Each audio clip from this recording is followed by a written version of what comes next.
I'm Junior from the Board of Doom, and this is my NXT Recap, April 12th, 2017.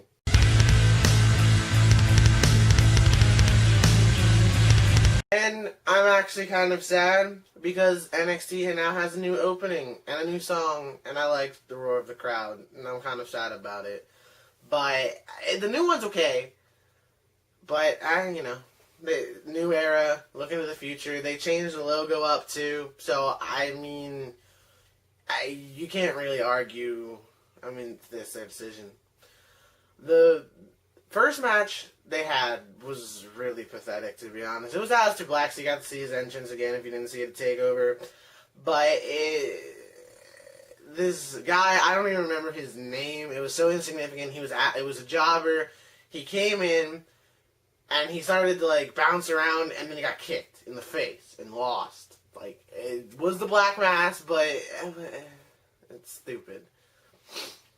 So that brings me to the next match, which was DIY, Johnny Gargano and Tommaso Ciampa, versus Miley and Blaze. Although I thought I heard Tom Phillips correct it to Hayes later.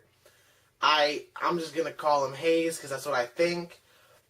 It started out with Ciampa and Miley in the ring, and Miley was destroying, he was just hitting, destroying Ciampa, and then Gargano got tagged in and got destroyed by this guy, and then Hayes was calling for the tag, so he tagged him in. He got one offensive move in, they turned the tide and lost. DIY ended up winning the match by basically squashing this guy, and then Miley came in at the end and just beat the crap out of his one-time partner.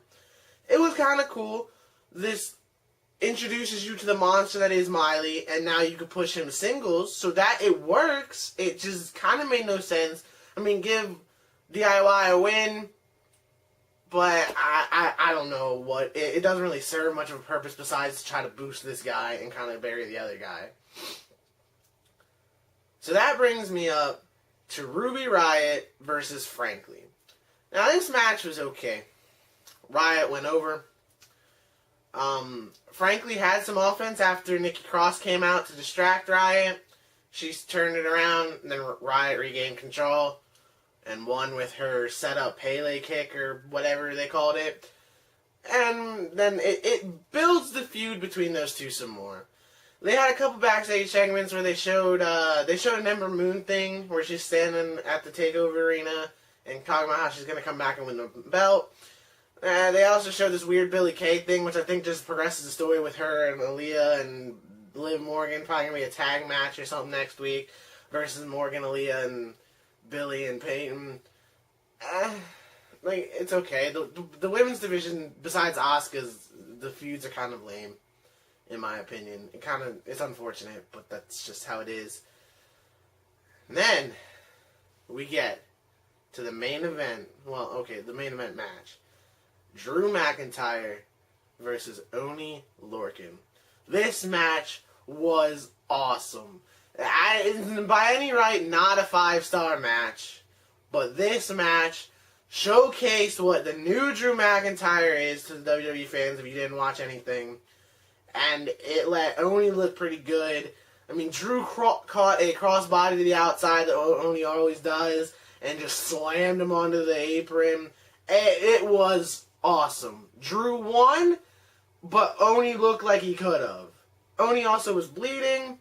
It was awesome. It's what you come to expect in matches from NXT, especially main event matches. It was really good, and I really enjoyed it. And then we come to the main event of the evening. Technically, and that's it. The match wasn't. The Shinsuke farewell. Everybody was sad. There was actually a lady in the stands crying.